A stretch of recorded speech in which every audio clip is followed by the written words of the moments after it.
ચલો આજે આપણે કયો દાખલા નંબર 11 ગણીશું, બરાબર ને? કયું છે ભાઈ? પ્રેરણા અને પિયુષ મૂડીના નફા નુકસાનનું પ્રમાણ વેચતા ભાગીદારો છે, બરાબર ને? મૂડીનું નફા નુકસાનનું પ્રમાણ તમને આપ્યું, કયું ભાઈ? સમજી ગયા? એટલે નફા નુકસાનનું પ્રમાણ તમે ડાયરેક્ટ નહીં આપ્યું અંદર દાખલામાં, મૂડી પરથી આપ્યું. મૂડી પરથી આપણે પહેલાં શોધી કાઢીએ નફા નુકસાનનું પ્રમાણ, કે જે અનામતો છે આપણે વેચવી પડશે ને પહેલાં, હા કે ના? તો જો મૂડી આરી આપણે કેટલી ભાઈ? 50,000. અને હવે જ્યારે બી દાખલામાં તમને લખ્યું હોય મૂડીના પ્રમાણમાં વેચવાનું, શું કરવાનું? તો સૌથી પહેલાં જોઈ લો કે આમાં બંનેમાં સરખા જીરો કેટલા? 4 છે, તો 4 કાપી નાખો આપણે. શું કરો?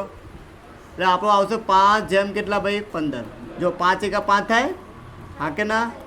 એટલે 5 તરીકે કેટલા થાય ભાઈ? 5 પછી ઉડી ગયા એટલે આપણું પ્રમાણ આવ્યું કેટલું ભાઈ? બોલો, ડન આટલું? હા કે ના? ચલો ચલો ડન. ચલો હવે દાખલો ક્યાંથી સ્ટાર્ટ કરવાનો આપણે? ક્યાંથી ભાઈ? મૂડી ખાતાની. ક્યાં લખી દીધું? બાકી આગળ લાવ્યા. સમજી ગયા? ચલો લખી દઈએ. આ લખી દીધું આપણે બાકી આગળ લાવ્યા. ચલો કેટલા ભાઈ? 50,000 અને કેટલા ભાઈ? 1,50,000. ધ્યાન આપજો હવે, પછી એવું ના થાય ભાઈ નહીં આવડે એમ દાખલો. બોર્ડ ઉપર ધ્યાન. ચલો એના પછી તમને અનામત આપી. શું કરવા? જેટલી બી અનામત આપી અને વેચી નાખો. શું કરવાનું? એ બી કયા? જૂના નફા નુકસાનના પ્રમાણ, બરાબર ને? ચલો આપણે લખીએ કેટલી છે અનામતો ભાઈ? 30,000 ને ભાઈ? 30,000 ને વેચો 1:3 પ્રમાણમાં. આ લખીએ અનામત ભંડોળ ખાતે, બરાબર? કેટલા રૂપિયા? 7500 પછી 22,500. બોલો, ડન આટલું? ચલો ડન. ચલો એના પછી જઈએ આપણે, જોતા જાઓ. પછી આપ્યું તમને શું? લેનદાર. શું આપ્યા? હવે મેં તમને કીધું લેનદાર ઉપર શું ચેક કરવાનું? હવાલો.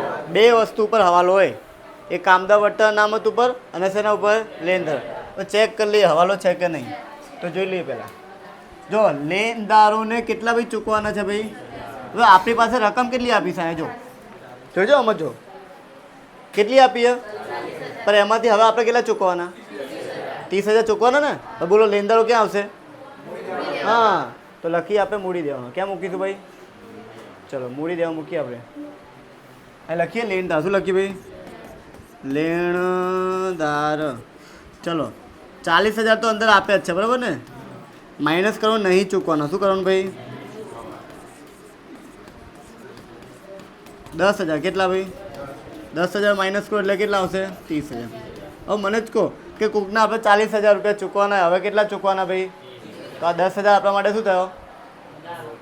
શું થયો? ફાયદો થયો ને? ફાયદો. તે ફાયદો ક્યાં મૂકવાનો આપણે? બીજી અસર જમા બાજુ મૂકવાનું. ફાયદો થાય તો શું મૂકવાનું ભાઈ? જમા બાજુ. ક્યાં મૂકવાનું ભાઈ? જમા બાજુ, હે ને? આ લખીશું લેણદાર. શું લખવાનું ભાઈ? લેણદાર, બરાબર ને? 10,000. કેટલા ભાઈ? ડન આટલું? ચલો હવે જોઈએ બીજું. ચલો ચૂકવાનું બાકી ક્યાં હવે? મૂડી દેવાનું. ક્યાં હવે? ત્યાં ડાયરેક્ટ લખી દો ને આપણે, લખી દઈએ હવે. ચલો ચલો ચૂકવાનું બાકી ખર્ચા કેટલા રૂપિયા ભાઈ? 1,500. બરાબર છે. ચલો ચલો એના પછી જઈએ આપણે. ચલો શું છે ભાઈ? મકાન છે ને? મકાન. તો આપણે ચેક કરવું કે હોલો છે કે નહીં, વધારો ઘટાડો જોઈ લઈએ આપણે. ચલો મકાન ક્યાં છે ભાઈ? છે. આપણે વધારો કરવાનો ભાઈ. આમાં 15% અને ફર્નિચર કેટલા ટકા? 20%. શું કરવાનું ભાઈ? વધારો. શું કરવાનું? ચલો મકાનની કિંમત તમને આપી છે 90,000. કેટલી? ને આપણને ખબર મકાનનું ક્યાં આવશે ભાઈ? મિલકત લેવામાં. આ લખી દઉં ભાઈ. ચલો મકાન કેટલા રૂપિયા ભાઈ? 90,000. હા કે ના? પ્લસ વધારો. શું કરવાનું ભાઈ? વધારો 15% કરો ભાઈ. 13,500 કરો ટોટલ 1,00,000. બરાબર ને? મિલકતની કિંમતમાં જો વધારો થાય તો પૂર્ણ મૂલ્ય ખાતાની કઈ બાજુ આવશે ભાઈ? જમા બાજુ. કઈ બાજુ આવશે ભાઈ? તો લખી દઈએ જમા બાજુ. ચલો આ લખીશું જમીન અને મકાનમાં વધારો. જેટલો વધારો તો એટલો લખો 13,500 બરાબર. ચલો બીજી જોઈએ. હવે બીજું તમને શું આપ્યું છે અંદર? ફર્નિચર. ફર્નિચર પર 20% વધારો. કેટલા ટકા? ફર્નિચર તો ખબર ક્યાં આવશે ભાઈ? હા, મિલકત લેવામાં. ચલો ફર્નિચર શું ભાઈ? ફર્નિચર આપ્યા તમને કેટલા ભાઈ? 17,000.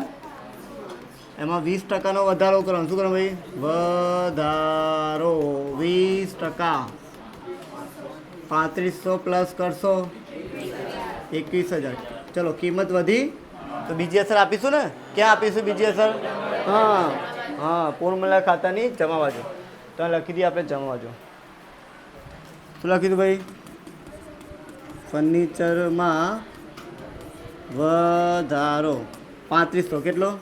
જેટલું વધે એટલું લખવાનું બરાબર ને. ચલો એના પછી જઈએ આપણે. ચલો શું આપ્યું ભાઈ? સ્ટોક 17,500 બરાબર ને. તો યંત્રો તમને આપે છે 1 લાખ કેટલા? હવાલો છે જોઈ લો પહેલાં. ચલો સ્ટોકની કિંમત કેટલી થઈ ભાઈ? અને યંત્રો જો યંત્રો આપ્યા કેટલા આપણને જોઈ લો. કઈ ગયો?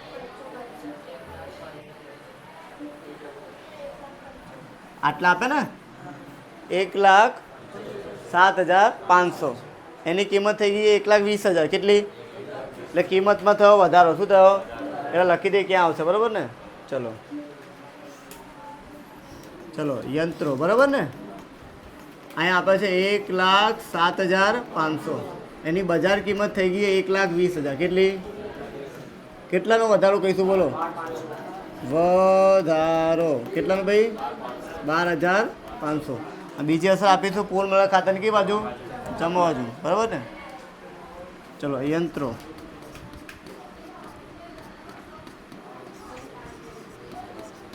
કેટલા? 12,500. ડન આટલું. ચલો બીજું સ્ટોક શું છે ભાઈ? સ્ટોકમાં તમને કહે છે કેટલાની? 17,500. કેટલી? પણ એની કિંમત કેટલી થઈ ગઈ જોઈ લો અહીંયા. કેટલી? 20,000. કેટલી? તો વધી ને. કેટલી વધી? 2,500. કેટલી? તો પહેલાં લખી દઈએ ક્યાં આવશે બરાબર ને. ચલો ચલો સ્ટોક શું આવશે ભાઈ? સ્ટોક અંદર તમને આપે છે 17,500. પછી બજાર કિંમત છે થઈ ગઈ છે કેટલી ભાઈ? 20,000. હે ને. તો કેટલાનો વધારો કહીશું આપણે? વધારો કેટલાનો ભાઈ? 2,500. પેલો ડન આટલું. ચાલો બીજી અસર આપી દઉં પૂર્ણ મળે ખાતાની કઈ બાજુ ભાઈ? જમા બાજુ લખી દઉં બરાબર ને.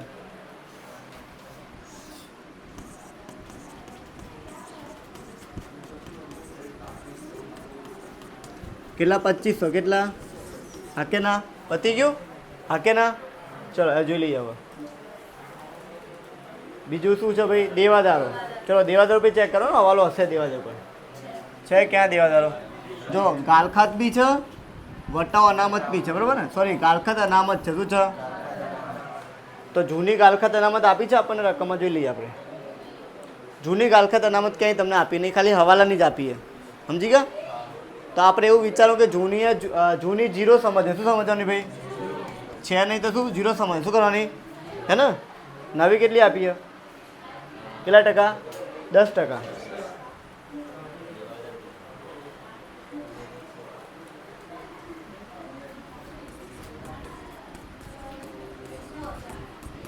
$30,000. કેટલા? એમાં છે ગાલખાત અનામત. શું છે ભાઈ? 5%. કેટલા? કેટલા આવશે બોલો? 10%. સોરી 10% છે તો 3,000 આવશે. એ કેટલા આવશે? 2,700. હવે સમજો જૂનું તો કંઈ છે જ નહીં ને. ગાલખાત આપણા માટે નુકસાન કહેવાય. એટલે પહેલાં 0 નુકસાન હતું અને અત્યારે કેટલું આવ્યું? એ નુકસાન વધી ગયું ને. 3,000 વધ્યું. કેટલું? તો નુકસાન વધ્યું હોય તો એની અસર ક્યાં આપીશું આપણે? હા, ઉધાર બાજુ લખવાનું. શું લખવાનું ભાઈ? એ લખીશું ગાલખાત અનામત. શું લખવાનું ભાઈ? ગાલખાત અનામત. બરાબર. 3,000 લખીશું. સોરી. ચલો બીજું કંઈ રહ્યું? હવે શું છે? જેની અંદર બાકી છે બીજું બી શું છે? વટાવ ને. જોઈ લઈએ પેલા. શું? 2% વટાવ બી કરવાનું. હજી એ પતિ નહીં રકમ જોઈ લઈએ હવે. ચલો આને ભૂસી નાખી પેલા. 27,000 આવે. કેટલા ભાઈ? એના 5% વટાવ અનામત. 2%? ચલો 2% વટાવવાનો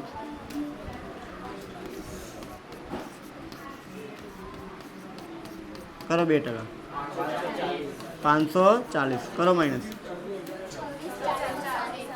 26 બરાબર ને. તો જે વટાવ અનામત છે આપણા માટે શું કહેવાય? એ બી નુકસાન જ કહેવાય. શું કહેવાય? તો નુકસાન ક્યાં મૂક્યું આપણે? હા ચલો વટાવ કેટલા રૂપિયા ભાઈ? 540. બોલો ડન આટલું. ચલો બીજું કંઈ રહ્યું છે હવે? ચલો લોકલ બેંકનું ખાતું આપણે બનાવ્યું. બાકી આગળ ચલો કેટલા? 8250. ચલો અહીં લખી દઈએ 8250. શું લખવાનું ભાઈ? બાકી આગળ લાવ્યા કેટલા ભાઈ? 8250. બીજું તમને આપ્યું છે શું? શું આપ્યું છે? મળવાની બાકી ક્યાં આવશે? હા મિલકત લખેલું જ છે બરાબર ને. ચલો 750 મળવાનું બાકી 750. બોલો ડન આટલું. ચલો ચેક કરીએ હવાલા. એન્ટ્રીઓ બધી પતી ગઈ બરાબર ને. આટલી એન્ટ્રીઓ મારશે એટલે તમને 4 માર્ક્સ મળી જશે. ચલો હવે પહેલી એન્ટ્રી હોદ્દાની પેલી 1 માર્ક્સ વાળી કઈ? એટલે કોઈ નવો ભાગીદાર હશે. નવો ભાગીદાર કોને ભાઈ? પોઈણી. ગુજરાત છે કે નહીં? અને મૂડી પેટે કેટલા રૂપિયા લાવે? એની ફિક્સ અસર કોઈને આવડે? બોલો એની ફિક્સ અસર બોલો. કોઈને આવડે લખાતા? બરોબર હે. મૂડી ખાતાની કઈ બાજુ મૂકવાનું ભાઈ? આ મૂકવાનું. આ લખવાનું રોકડ ખાતું. શું લખવાનું ભાઈ? ખબર હે ને? 1 માર્ક્સની એન્ટ્રી છે 62,500. કેટલા? અને બીજી અસર આપીશું રોકડ ખાતામાં હે ને. કોઈના મૂડી ખાતું. શું લખવાનું? ના મૂડી ખાતે એ જ 62,500. બસ 5 માર્ક્સ આવી ગયા આ એન્ટ્રી મૂકતા જ. સમજી ગયા? ચલો એના પછી 1 મિનિટ જોઈ લઈએ. ચલો હવે પાઘડી કેટલા છે ભાઈ? જો આમાં તમને ડાયરેક્ટ પાઘડી આપી દીધી છે. કેટલી? પાઘડીનું મૂલ્યાંકન નહીં આપ્યું તમને. દેખાય ને? જો પાઘડીનું મૂલ્યાંકન તમને આપ્યું હોય તો આપણે શોધવી પડે પાઘડી. પાઘડી કેવી રીતે શોધવાની હોય? શું હજી કહું? પાઘડીનું મૂલ્યાંકન આપ્યું હોય ને તો જે નવો ભાગીદાર છે શું છે? એનો જે નવો ભાગ આપે એનો આપણે ગુણી નાખવાનો એટલે શું મળી આપણે? પાઘડી. હવે આને વેચવા માટે આપણે ત્યાગનું પ્રમાણ જોઈએ. શું જોઈએ? આમાં તો ડાયરેક્ટ આપેલું જ છે બરાબર ને. પાઘડી તમને શોધીને જ આપી દીધી 24,000 હે. વેચવાની તો ભાઈ ત્યાગના પ્રમાણમાં. જૂના પ્રમાણમાં પાઘડી કદી વેચાય નહીં હે. કયા પ્રમાણ વેચવાની? પહેલાં શોધવાનું. પહેલાં પાઘડી શોધવાનું કેવી રીતે? નવો ભાગીદાર જે પ્રવેશ કરે એનું જે નવું નફા નુકસાનનું પ્રમાણ હોય. જો આમાં કોણ છે ભાઈ? પોઈણી ને. એનો ભાગ તમને આપી દીધો જ છે. કેટલો? 1/. સમજી ગયા? તો એના વડે તમે ગુણો. જો મૂલ્યાંકન તમને આપ્યું હોત તો આપણને પાઘડી મળે જ આવી રીતે 24,000 રૂપિયા. પણ આમાં તો શોધીને જ આપી દીધી. શું આપી દીધી? કે રોકડે કેટલા પાઘડી લાવવા ભાઈ? હવે આને વેચવાનું કયા પ્રમાણમાં? ત્યાગનું સૂત્ર શું હોય? જૂનું પ્રમાણ શું આપ્યું? અંદર આપ્યું છે 1/3 બરાબર ને. ચલો પછી નવું માઇનસ કરવાનું ને. તો નવું કંઈ તમને આપ્યું નહીં. તો દેખાય ક્યાંય આપ્યું? તો ભાઈ ત્યાગ શોધી ના શકાય. તો આપણે તો જે જૂનું પ્રમાણ છે ને જૂનું પ્રમાણ એને જ તમારે ત્યાગ સમજી લેવાનું. શું સમજી લેવાનું? શું સમજી લેવાનું ભાઈ? જે જૂનું હશે એ શું હશે ભાઈ? ત્યાગ. સમજી ગયા? કારણ કે હું ત્યાગ શોધી શકીશ કારણ કે નવું પ્રમાણ આપ્યું જ નહીં ને. તો આપણે આ પ્રમાણે વેચી નાખશું. સમજી ગયા ને? આ જૂનું નહીં નવું બી નહીં ત્યાગ છે. શું છે? એ જૂનાને આપણે શું સમજી લીધું? આપણે ત્યાગ. નવું તો આપ્યું નહીં. જો નવું આપ્યું તો આપણે ત્યાગ શોધે. જૂનું -9 બરાબર ને. હા કે ના? ચલો હવે પાઘડી રોકડમાં લાવવા. શું લાવે? હવે પાઘડીની બી એન્ટ્રી ફિક્સ છે. રોકડમાં લાવે તો કોઈને ખબર હોય કેવી રીતે લખવાની?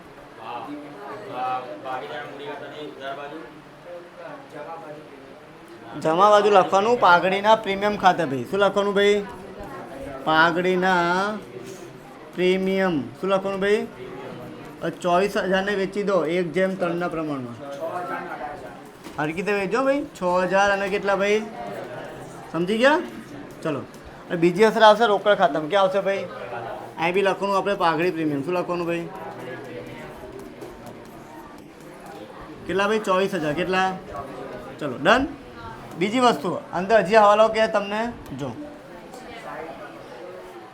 અંદર એવું કહે છે પાઘડીમાંથી 60% રકમ છે ને જૂના ભાગીદાર શું કરશે ભાઈ? ઉપાડ. શું ભાઈ? ઉપાડ. શું ભાઈ? પાઘડી તમે કેટલી આપી છે? 24,000 કેટલા ટકા? 14,400 આવે. આવો હવે આ શું કરે છે જો તો ઉપાડ ક્યાં આવે ભાઈ? ઉધાર બાજુ લખવાનું ભાગીદાર મૂડી ખાતે. શું લખવાનું ભાઈ? આ લખવાનું ભાઈ ઉપાડ ખાતે. શું લખવાનું ભાઈ? ઉપાડ ખાતે. હવે 14,400 ને વેચી દો 1:3 ના પ્રમાણમાં.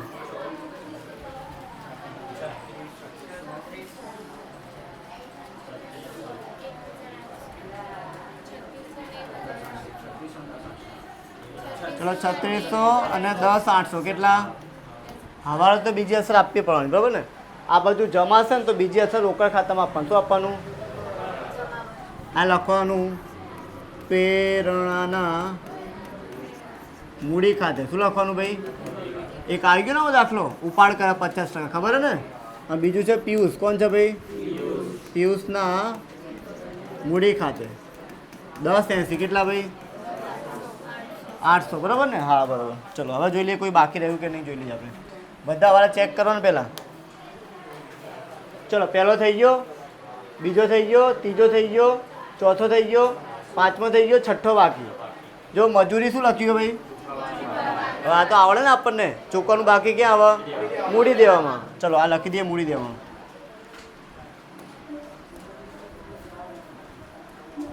આ લખવાનું ચૂકવાનું બાકી. શું લખવાનું ભાઈ? મજૂરી. કેટલા? 4800. હા જો હવે આની બીજી અસર આપવાની તમારે પૂર્ણ મૂલ્ય ખાતાઓની. આ મૂડી દેવા છે ને એ જમા બાકી હોય. શું હોય? એની ક્રોસ એન્ટ્રી આપવાની ઉધાર બાજુ. કઈ બાજુ ભાઈ? ચલો ચલો આ લખી દો આપણે ચૂકવાનું બાકી મજૂરી. બરાબર ને? શું લખવાનું ભાઈ? 400 ને ચલો હવે ટોટલ કરો. પેલી બાજુ ટોટલ વધારે છે 10,000 13,500 42,000. બરાબર. કેટલા ભાઈ? 42,000. અને આ શું લખીશું આપણે? 42,000. બરાબર. કેટલા ભાઈ? 38,000. બરાબર ને? આને કહેવાય પૂર્ણ મૂલ્યાંકનનો નફો. શું કહેવાય ભાઈ? નફો. બરાબર ને? એને આપણે જૂના પ્રમાણ વેચી નાખો. શું કરવાનું? 1:3. શું છે ભાઈ? પ્રેરણા અને શું લખવાનું ભાઈ? પિયુષ. શું વેચો? ચલો 9500 અને 28,500. 28,500.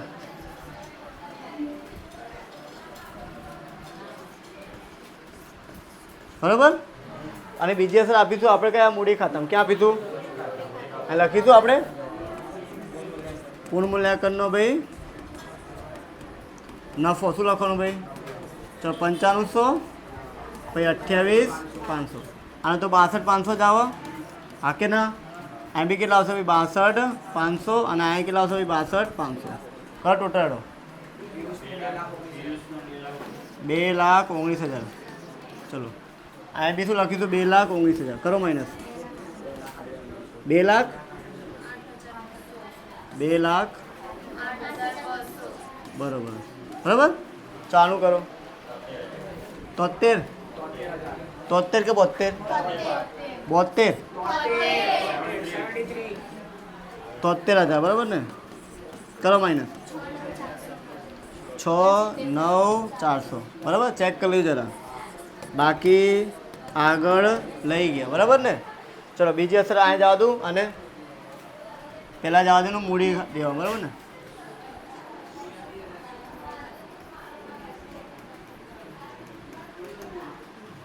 ચલો આ આવશે. શું આવશે? પ્રેરણા પછી પિયુષ અને કોઈણી. ચલો 59,400 ને પછી કેટલા? 2,08,200. પછી 82,500 હે ને?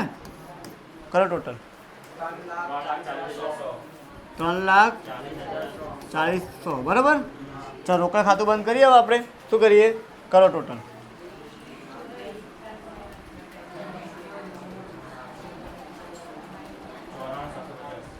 94,750. અહીં લખી દઈએ 94,750. કરો માઇનસ. બાકી આગળ લઈ ગયા. ચલો 80,350. આ આપણે આપીશું મિલકત લેવા. ક્યાં આપીશું ભાઈ? રોકડ અને બેંક. શું લખવાનું ભાઈ? 80,350. કરો ટોટલ.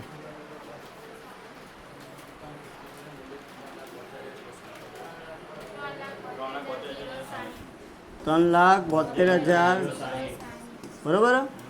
બંને ટોટલ કરજો. બંને ટોટલ કરજો. 3,72,060. ઓકે, પડી ખબર? ચલો ગણી લખી લો.